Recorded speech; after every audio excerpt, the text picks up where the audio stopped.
And I'm back. I'm sorry. If anybody was out there listening, I had a bit of a mess up with my microphone. I was actually blathering on and on for the last 5 minutes and didn't even realize my microphone was not on. My bad. I didn't look at my EQ meter telling me that my microphone was on. I just started rattling off, and I guess I'll just have to start over. So in this episode, it's just me. William had to go take care of his family. But we're going to get down to, I have some literature here about how to prevail in a riot, how to keep yourself safe during civil unrest and make sure that you get home to your family. Let's get down to brass tacks here, guys. How to prevail in a riot. Be it political unrest or violence over a soccer match, rioting is bad news. It doesn't matter if you're home or abroad. It's wise to plan for the possibility of things getting rough. Here are some tips that'll help you keep safe even in a crowd when it turns ugly. Know where you are. Understand the political climate and the perils in any region in which you're traveling.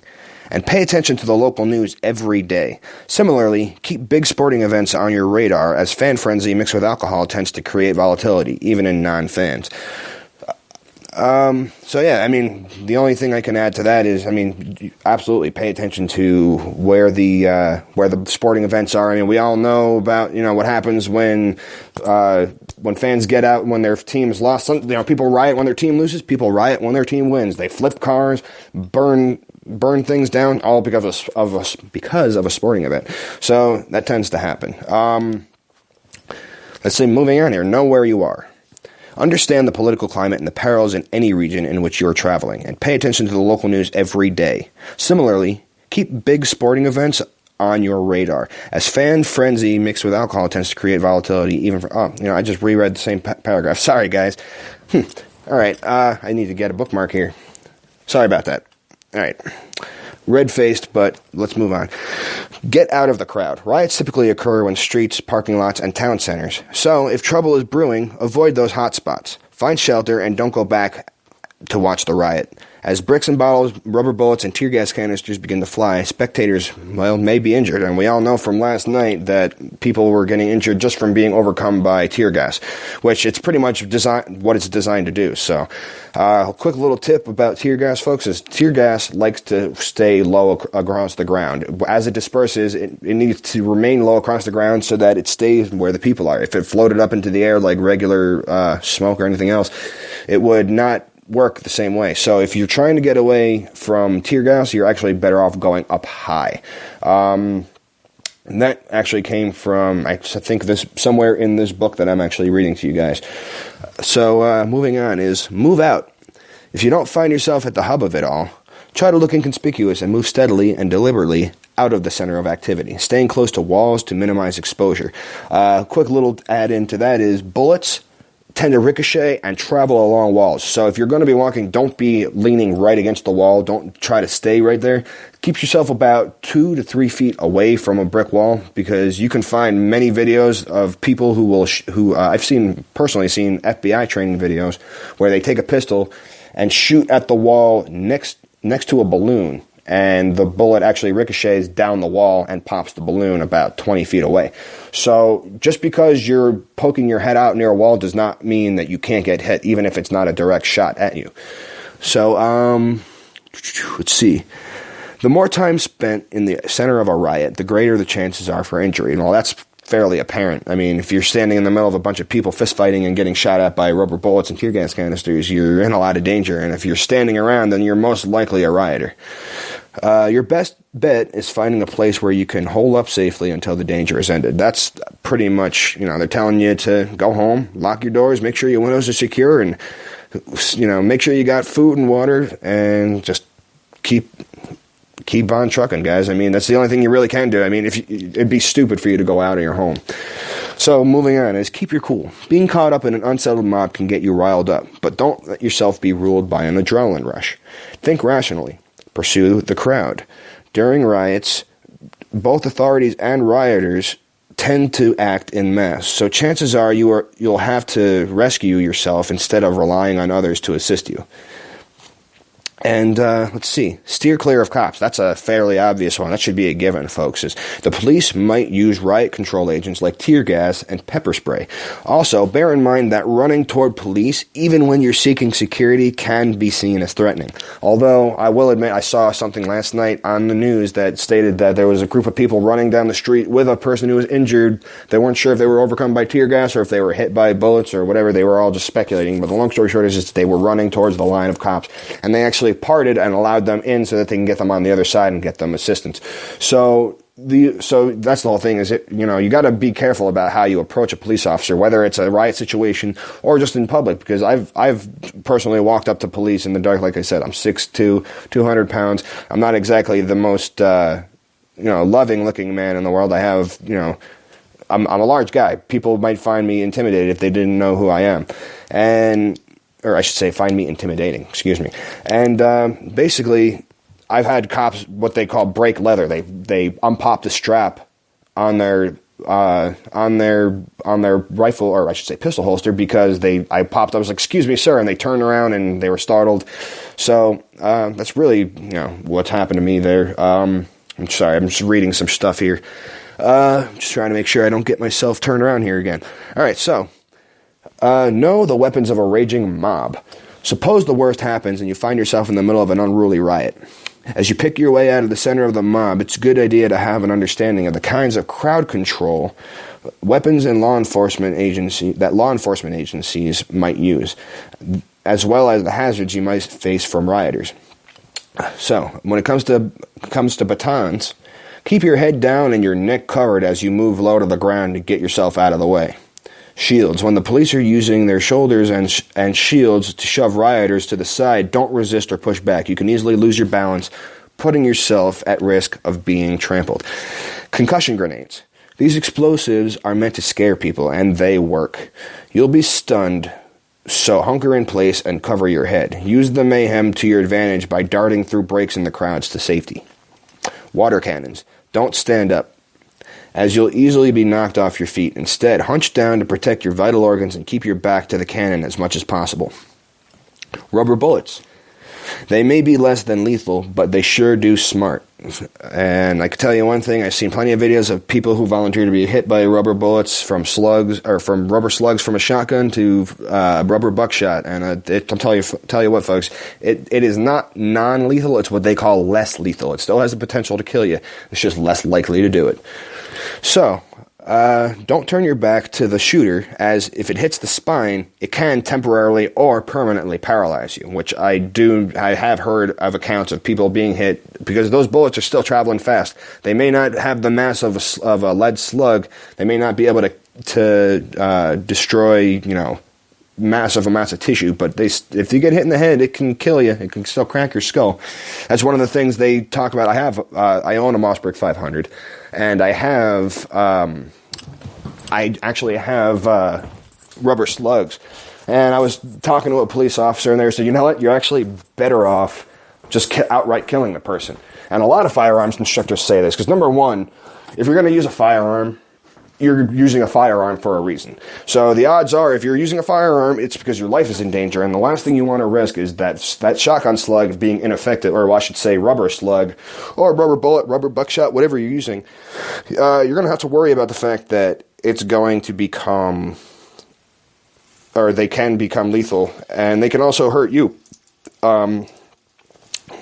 Obviously, the police don't use rubber bullets very often unless it's a riot situation. But anyway, back to what I was saying is that the police officer told me that I'm better off outright killing the person, because dead men tell no tales. And you can easily be sued by the person who is assaulting you. I mean, there's multiple cases of people who were breaking into someone's house, and they were doing construction on their house, and they didn't have a sign out front, which I don't understand why anybody would put a sign out front on their home that there's construction being done on their home. But the long story short is that the burglar was breaking into the home, and they fell through, broke their leg, fell through a skylight, broke their leg because there wasn't a first floor, and they went straight down to the basement. And I don't exactly remember what the case was named, otherwise I'd give you a reference for information. Anyway, but he managed to successfully sue the homeowner and whatever unscrupulous lawyer that decided to take the case should probably burn in hell, if you ask me.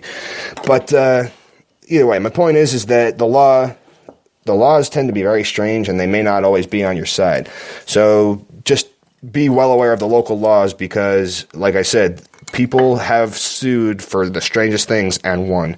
So when it comes down to it, you're going to have to be prepared to deal with some really, really crappy stuff if you use a rubber slug, or pepper spray for that matter. I recently purchased a can of pepper spray, and you also got to factor in that if you use it, you better have just like a firearm, you better have a damn good reason, because that's still assault.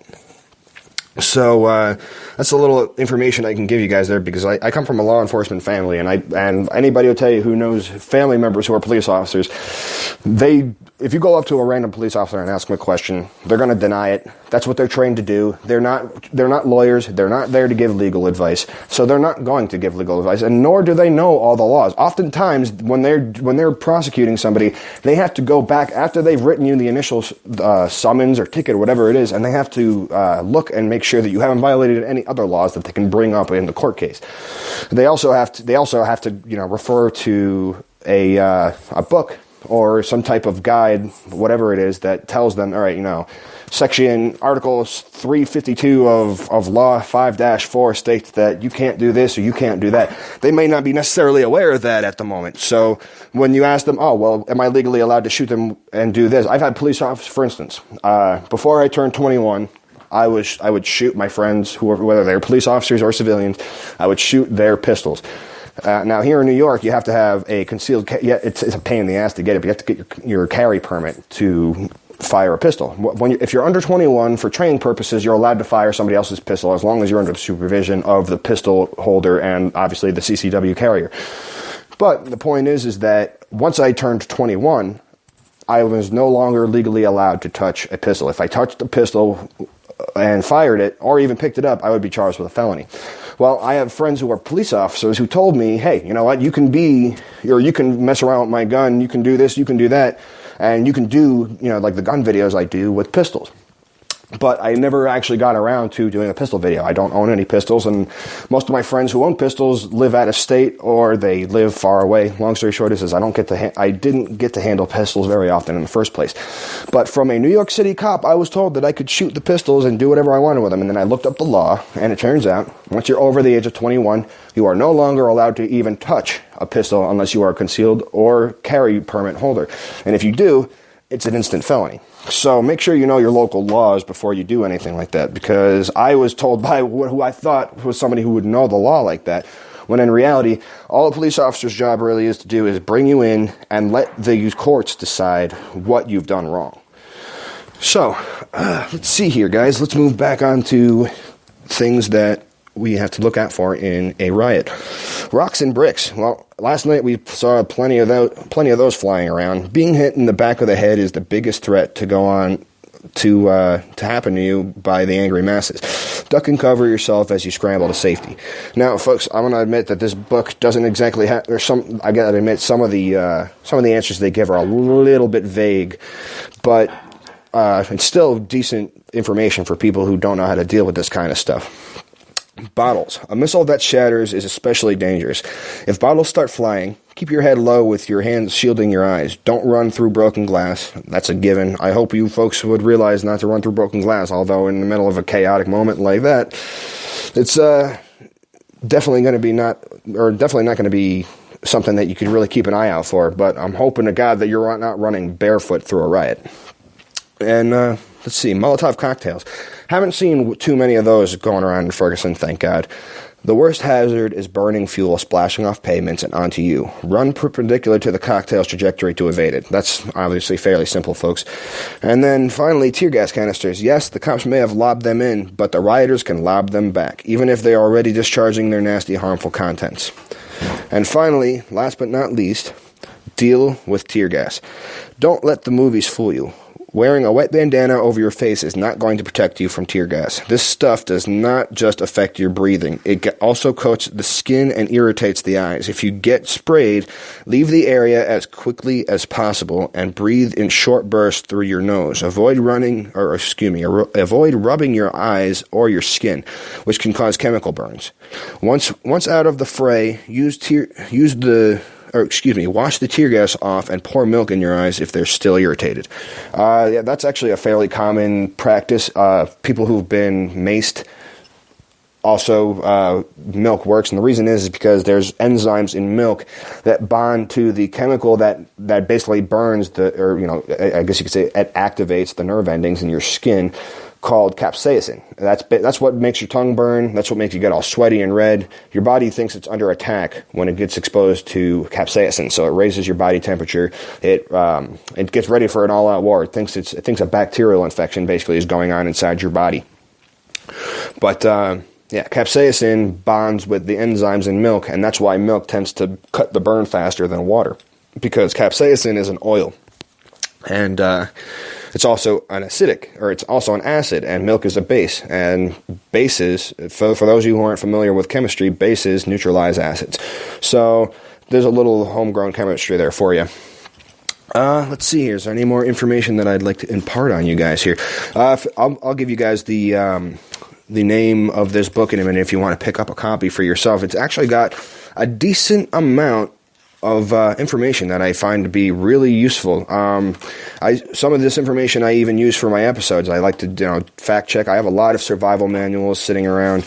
I like to read, so I tend to keep mostly survival manuals in my area of my living area. Excuse me. Let's see here. Sorry guys, I'm flipping through a book here. So you're going to have to give me 1 second. I'm trying to get to where I have things marked off that I actually wanted to talk about. Let's see here. This is how to deal with a chemical spill. That's not something that I want to talk about on this episode. Well, I guess that's really it, guys. I'm trying to look here. I have one more bookmark put aside. I know I had a story that I wanted to share with you guys, but I'm not sure if I can find it or if it was in this book or a different book. Either way, so the book that I'm looking at here is called Outdoor Life, the Ultimate Survival Manual, 333 skills that will get you out alive. And it covers 3 different subjects. It covers urban survival, disaster survival, and wilderness survival. And it's made by Rich Johnson and the editors of Outdoor Life. It's fairly expensive. I mean, it was like a $29 book, but a lot of the information in here, especially if you're a novice at this stuff, can really save your butt. I mean, like I said, I've been doing the whole survival thing since I was a kid, so a lot of this stuff to me is just a review, but as a basic, especially for teaching your children, because there's a lot of colorful diagrams, there's some stories in here. It'd be really good to start your children off with at most. So even if you know all this stuff, you may be rolling your eyes at it, saying I already know this, I know how to do that, I know how to make this trap. I've heard this story before. Your children haven't, and having a colorful book that you can hold in front of them would be a lot more interesting than just reading from some kind of survival manual. So I highly recommend this book. It's well crafted. It's a hardcover. It's got all the corners. It's actually got metal bonded corners so that you can put it in a book bag and it won't really mess up the book. It's just really good for as a teaching aid in general. The backside says, "Get ready, get set, survive." You're lost in the woods without food or water, confronted by an armed assailant in the dead of the night, forced to outrun a deadly tornado. Don't worry, the Ultimate Survival Manual has you covered. Out in the wild, from navigating with a compass to fending off a mountain lion, learn to prevail in the forests, deserts, and open oceans like an expert outdoorsman. During a disaster, whether it's a towering tsunami or a blazing wildfire, bad things happen every day. Know what to do when the going gets tough. And in an urban crisis, arm yourself with the latest self-defense moves, weapons, tips, and home protection tactics, plus crucial strategies for handling bad guys, bad situations, at home and abroad. So, folks, I suggest if you really want to, if you really want to learn your stuff, or at least teach your children this stuff, and have a good teaching aid that'll help hold their attention, because we all know anybody who has kids or has been around kids knows they have a very short attention span when they start to get bored. So, yeah, I highly recommend that book. That's really about it, folks. I guess I'm going to close up here real soon. So yeah, if you enjoyed my show, I'm probably going to start doing Monday shows. Let me know what you think. Drop a comment on iTunes. If you're listening to this on Facebook or YouTube, drop a comment in the box below. Give it a thumbs up. Let me know you're out there. Let me know you enjoyed my content, because I'm doing this for you guys, folks. I have all the knowledge, and basically, unless you guys are reciprocating back, it's just me sitting here having a conversation with my friends. And as Bobby and me have said, we are nothing without the fans. So first of all, thank you guys so much for tuning in and listening in. I'm going to do the best I can to bring as much content to the table as possible. I want to thank Bobby and Becky for bringing me on. Like I said, I got a hold of Bobby a little while back, and we started talking, and he took a chance on me. For all he knew, I was some kind of nutbag that was going to start spewing about beavers taking over the world, for all he knew. So, long story short is, folks, thank you so much for giving me the chance to come into your homes, or I should say at least come onto your iPod and tell you what to do. So, this is Z-Man signing off, ladies and gentlemen, and I guess we'll close out with Will Ferrell screaming at everybody here. Think about that. Everybody love everybody! That's the show, folks, so I'm out. I'm going to go and eat some dinner and watch some TV and catch up on the news, what's going on in Ferguson. And if anything develops, I will be back later tonight to talk about it further. But for now, this is Z-Man signing off asking, are you ready?